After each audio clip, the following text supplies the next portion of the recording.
Hello everyone and welcome back again to a brand new video. In today's tutorial guys, I will be showing you how to add asset to Watchlist on Etoro.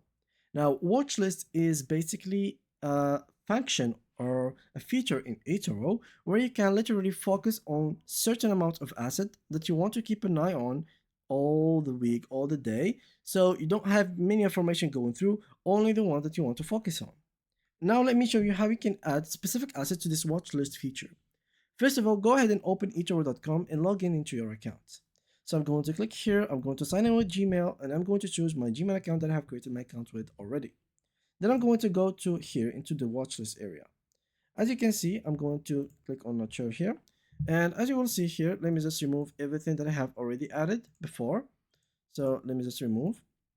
And once you open it for the first time, it should be similar to this.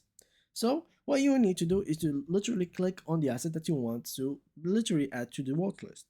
So you can either add the ones that are in here, like this, or search for specific ones, like that. And then I'm going to click on done, and this should literally make a graph, or basically like a column and details about these kind of asset that you have chosen, like Nvidia, Apple, Ethereum, and Bitcoin.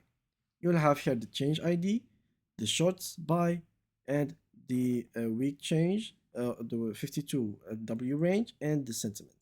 So you have all of these information, and in case you want to set an alert, you can set it like here. For example, once it reach a certain amount, you will be notified with a notification, and you can literally just click in here, click on remove, in case you were tired of this asset and you don't want to invest in it anymore and you are not interested, you can simply remove it. And yeah, that was it for today's video. Thank you guys for watching and see you guys in the next upcoming video.